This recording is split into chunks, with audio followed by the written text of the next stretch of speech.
આમ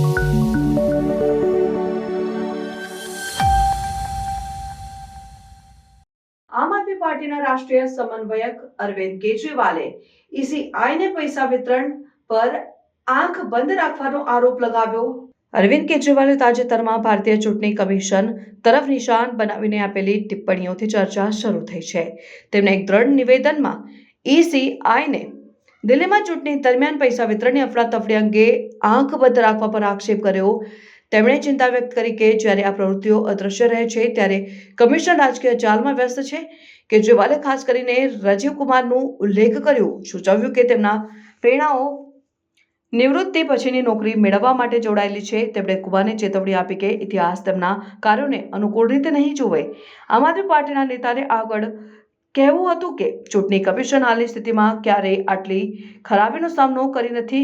જેલમાં જવાની પોતાની ભયને દર્શાવતા કેજરીવાલે કહ્યું, મને ખબર છે કે તેઓ 2 દિવસમાં જેલ નાખી દેશે। મુકાબલો કરો, હું ડરતો નથી। તેમણે ભારપૂર્વક જણાવ્યું કે દેશમાં આવા દુષ્કર્મ અને ભ્રષ્ટાચારથી ભરેલા ચૂંટણી ક્યારેય જોવા મળ્યા નથી અને ચૂંટણી પ્રક્રિયાની ઈમાનદારી જોખમમાં છે। કેજરીવાલના નિવેદનો ઈસીઆઈને મુક્ત અને ન્યાયી ચૂંટણી સુનિશ્ચિત કરવાની ભૂમિકા અને ભારતીય લોકશાહીમાં પૈસા રાજનીતિમાં વ્યાપક પરિણામો અંગે મહત્વપૂર્ણ ચર્ચા ઊભી કરે છે। તેમના ટિપ્પણીઓએ पारदर्शिता અને જવાબદારીની માંગ કરતા ઘણા લોકોને સ્પર્શ કર્યો છે।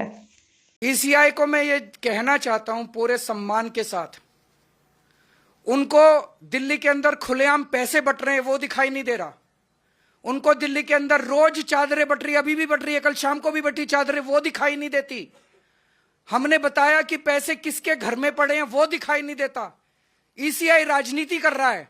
क्यों? क्योंकि राजीव कुमार को पोस्ट रिटायरमेंट 28 फरवरी को पोस्ट रिटायरमेंट उनको नौकरी चाहिए। मैं राजीव कुमार जी को कहना चाहता हूं, इतिहास उन्हें माफ नहीं करेगा। जितना कबाड़ा राजीव कुमार जी ने इलेक्शन कमीशन का किया है, मुझे लगता नहीं कि भारत के इतिहास में इलेक्शन कमीशन का इतना कभी कबाड़ा हुआ है। मुझे पता है ये 2 दिन के अंदर मुझे जेल में डालेंगे, डाल दे मुझे जेल के अंदर।